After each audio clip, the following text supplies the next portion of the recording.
Hello दोस्तों, welcome to the Basu classes.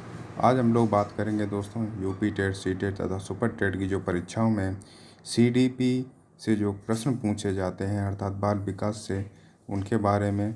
चलिए शुरू करते हैं दोस्तों। बात करेंगे शिक्षा मनोविज्ञान के जनक एवं उनसे रिलेटेड जो प्रमुख सिद्धांत हैं उनके बारे में। आधुनिक मनोवैज्ञानिक के जो जनक माने जाते हैं वह माने जाते हैं विलियम जेम्स, तथा शिक्षा मनोविज्ञान के जो जनक माने जाते हैं वह माने जाते हैं दोस्तों एडवर्ड थॉर्नडाइक ने। तथा इन्होंने 3 मुख्य नियम दिए हैं, जिसमें अभ्यास का नियम, प्रभाव का नियम, तत्परता का नियम। ये थॉर्नडाइक के 3 मुख्य नियम हैं दोस्तों। बात करेंगे बाल मनोविज्ञान के जो प्रथम जनक हैं वह हैं दोस्तों पेस्टोलॉजी तथा विकासात्मक संज्ञानात्मक मनोविज्ञान का जो जनक कहा जाता है वह कहा जाता है जीन पियाजे को। तथा इन्होंने जो रिसर्च की थी अपने बच्चों पर की थी दोस्तों। प्रयोगात्मक मनोविज्ञान के जो जनक हैं वह हैं विलियम वुंड। इन्होंने 1879 में लिप्जिंग में जो है प्रयोगात्मक मनोविज्ञान, इन्होंने पहली प्रयोगशाला जो है खोली थी दोस्तों। बात करेंगे मनोविश्लेषण सिद्धांत के जो प्रतिपादक कहे जाते हैं वह कहे जाते हैं सिगमंड फ्राइड। तथा संज्ञानात्मक और विकासात्मक सिद्धांत जो दिया था वह दिया था दोस्तों जीन पियाजे ने।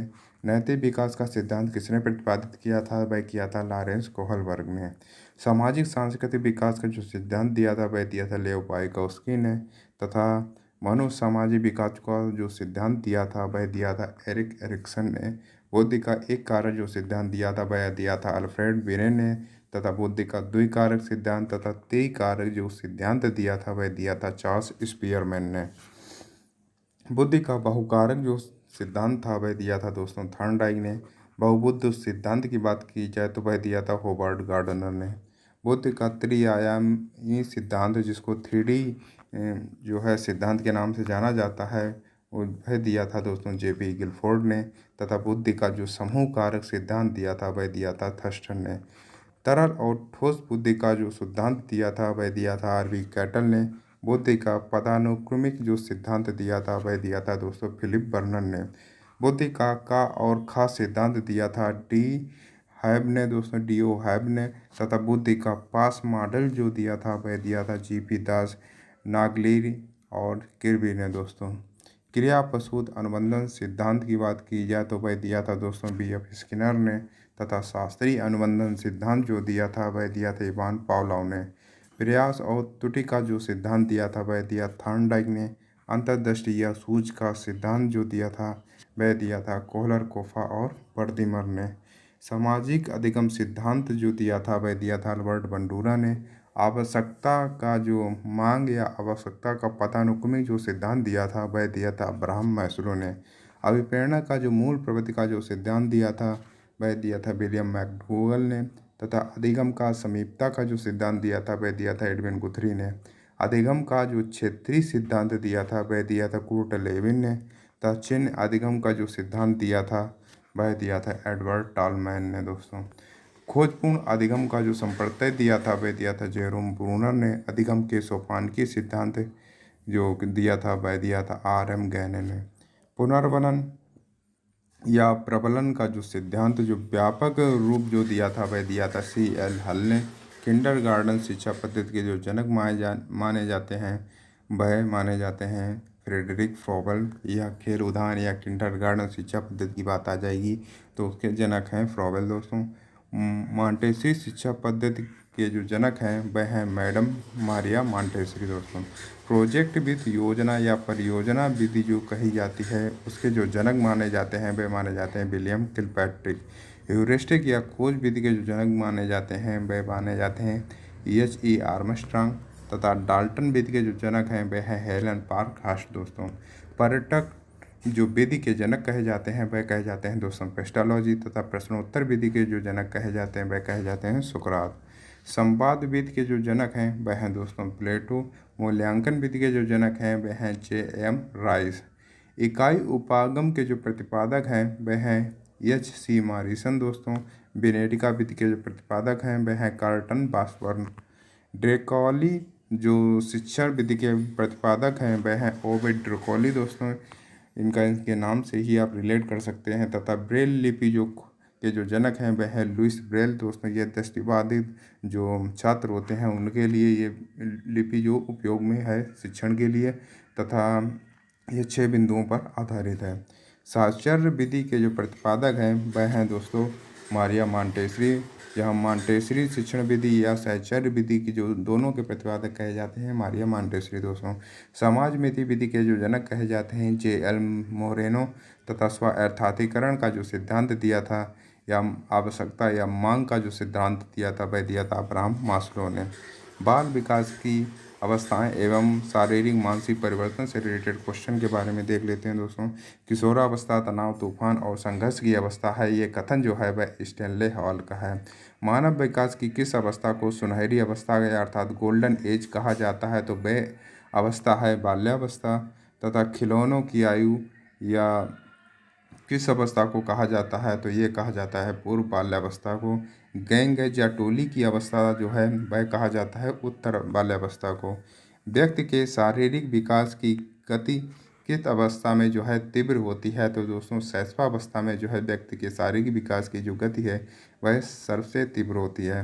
स्वप्रेम की भावना जो है किस अवस्था में प्रबल होती है, तो शैशवावस्था में जो है स्वप्रेम की भावना अहम केंद्रीय जो होता है बच्चा, इसमें जो है स्वयं प्रेम की भावना जो है प्रबल होती है। संवेगों के प्रदर्शन में अत्यधिक उग्रता जो है किस अवस्था में दिखाई देती है, वह दिखाई देती है किशोरावस्था में। तथा बालक का जो सामाजिकरण है किस अवस्था से प्रारंभ होता है, तो दोस्तों शैशवावस्था से ही बालक का सामाजिकरण प्रारंभ हो जाता है।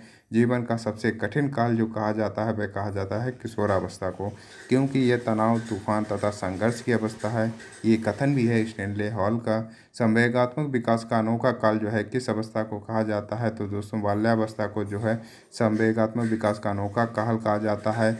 ये कथन है कोल एवं ब्रूस का दोस्तों। तार्किक चिंतन की अवस्था जो है कौन सी मानी जाती है, तो दोस्तों बाल्यावस्था एवं किशोरावस्था जो है तार्किक चिंतन की अवस्था कही जाती है। तथा विषम लिंगी आकर्षण जो है किस अवस्था की मुख्य विशेषता होती है, तो दोस्तों वह है किशोरावस्था की। भ्रूण अवस्था की अवधि जो होती है वह होती 2 सप्ताह से 8 सप्ताह तक। तथा मानव शिशु में कितने गुणसूत्र होते हैं, तो दोस्तों 46 गुणसूत्र अर्थात कहीं कहीं 23 जोड़े मिल जाएंगे। तो वहाँ पर 23 और 23 जोड़ के वहाँ पर 46 गुणसूत्र हो जाएंगे, तथा कहीं कहीं जोड़ों में लिखा होता है वहाँ पर 23 जोड़े हो जाएंगे दोस्तों। बात करेंगे सिर से पैर की ओर जो विकास के क्रम को क्या कहा जाता है, तो उसको सिरोपदमुखी क्रम कहा जाता है, अर्थात विकास जो होता है सिर से लेकर पैर तक होता है दोस्तों। केंद्र से परत की ओर विकास के क्रम को क्या कहते हैं, तो दोस्तों समीप दूराभिमुख जो क्रम है वह केंद्र से परिध की ओर विकास के क्रम को कहा जाता है दोस्तों। नवजात शिशु का जो भार होता है वह होता है 7 से 8 पाउंड लगभग, अर्थात लगभग 3.2 से 3.6 किलोग्राम तक दोस्तों। बात करेंगे शिशु के जन्म के समय उसके मस्तिष्क का जो भार होता है वह होता है लगभग 350 ग्राम। तथा वयस्क मनुष्य के मस्तिष्क के भार की बात की जाए तो वह होता है दोस्तों 1350 से 1400 ग्राम। शिशु के दूध के दांतों की संख्या की बात की जाए तो वह होते हैं दोस्तों लगभग 20 दांत। तथा मनुष्य के स्थायी दांतों की संख्या की बात की जाए तो वह होते हैं दोस्तों 32 दांत। हड्डियों के कड़े होने की प्रक्रिया को क्या कहा जाता है, तो दोस्तों इसको कहा जाता है अस्थिकरण। तथा शैशवावस्था में शिशु की जो धड़कन होती है कैसी होती है, तो दोस्तों अनियंत्रित और तीव्र होती है शैशवावस्था में शिशु की धड़कन। यह लगभग 140 बार प्रति मिनट धड़कती है। तथा स्वस्थ जो मनुष्य होता है उसके शरीर की जो हृदय की धड़कन वह 1 मिनट में 72 बार धड़कती है दोस्तों। बात करेंगे बाल्यावस्था में हृदय की धड़कन जो है घटकर कितनी हो जाती है, तो दोस्तों लगभग 85 बार प्रति मिनट हो जाती है, जबकि वयस्क होने पर हृदय की जो धड़कन है वह 72 बार प्रति मिनट हो जाती है दोस्तों। बात करेंगे प्राथमिक समाजीकरण की मुख्य एजेंसी जो है वह कौन सी है, तो वह है दोस्तों परिवार। अर्थात जो बालक छोटा होता है तो उसकी जो प्राथमिक समाजीकरण का जो काम करते हैं तो वह करता है दोस्तों परिवार। द्वितीय समाजीकरण की जो मुख्य एजेंसियां हैं तो वह है विद्यालय, मीडिया और पास पड़ोस। तथा बालक के विकास की प्रक्रिया जो है कब शुरू होती है, तो दोस्तों गर्भावस्था तथा गर्भधारण से ही जो बालक का विकास जो है शुरू हो जाता है दोस्तों। विकास कैसा परिवर्तन है, तो दोस्तों ये गुणात्मक और परिणात्मक दोनों प्रकार का परिवर्तन है। अभिवृद्धि कैसा परिवर्तन है, तो दोस्तों यह केवल जो है परिणात्मक या मात्रात्मक परिवर्तन है। विकास कभी ना समाप्त होने वाली प्रक्रिया है। यह किस सिद्धांत से संबंधित है, तो दोस्तों यह जो है निरंतरता के सिद्धांत से संबंधित है। अर्थात बच्चा जो है शैशवावस्था से लेकर मरणोपरांत तक जो है विकास होता रहता है। बात करेंगे बालक पहले पूरे हाथ को फिर उंगलियों को चलाना सीखता है, ये कौन सा सिद्धांत है? तो दोस्तों ये एकीकरण का सिद्धांत है। प्रत्येक बालक के विकास की गति भिन्न होती है, ये कौन सा सिद्धांत है? तो दोस्तों ये व्यक्ति भिन्नता का सिद्धांत है। बालक का विकास वंशानुक्रम और वातावरण का क्या है? तो दोस्तों ये गुणनफल होता है। तथा लड़कों में मातृ प्रेम जो है कौन सी ग्रंथि पाई जाती है? तो दोस्तों उसमें जो है ओडीपस ग्रंथि पाई जाती है, इसके लिए लड़कों में जो है मातृ प्रेम होता है। तथा लड़कियों में पितृ प्रेम के लिए जो ग्रंथि पाई जाती है वह होती है इलेक्ट्रा ग्रंथि। दोस्तों बात करेंगे काम प्रत्य की भावना, इसको लिबिडो की भावना सबसे तीव्र लेकिन सुप्त अवस्था में किस अवस्था में होती है? तो वह होती है दोस्तों बाल्यावस्था में। वीर पूजा की भावना किस अवस्था में पाई जाती है? तो वह पाई जाती है दोस्तों किशोरावस्था में। पहचान या संकट जो है किस अवस्था की मुख्य समस्या है? तो दोस्तों किशोरावस्था की जो है मुख्य समस्या है। बालक के हाथ पैर और आँख उसके प्रारंभिक शिक्षक हैं, ये किसने कहा है? तो ये कथन जो है रूसो का है। तथा इस यूडो परिपक्वता का काल जो है किसने कहा है? तो ये कहा है बाल्यावस्था को। तो दोस्तों ये कथन जो है रास का है।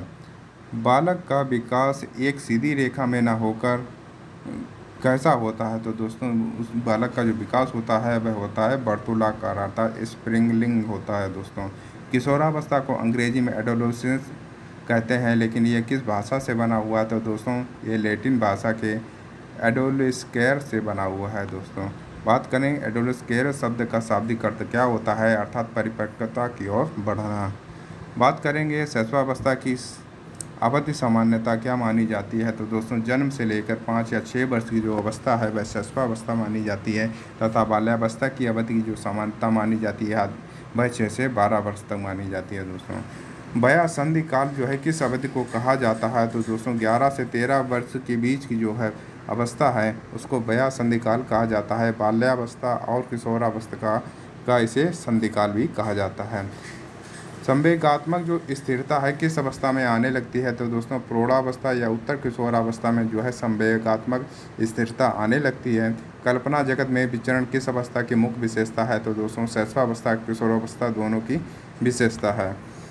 बालक में तर्क और निरीक्षण शक्ति का विकास है किस आयु में होता है? तो दोस्तों 11 वर्ष की आयु में जो है बालक में तर्क और निरीक्षण शक्ति का विकास हो जाता है। अगर दोस्तों ये आपको वीडियो पसंद आए तो वीडियो को लाइक करें, चैनल को सब्सक्राइब करें तथा अपने दोस्तों को भी शेयर करें तथा अपने सुझाव देने के लिए कमेंट करना बिल्कुल भी ना भूलें। धन्यवाद।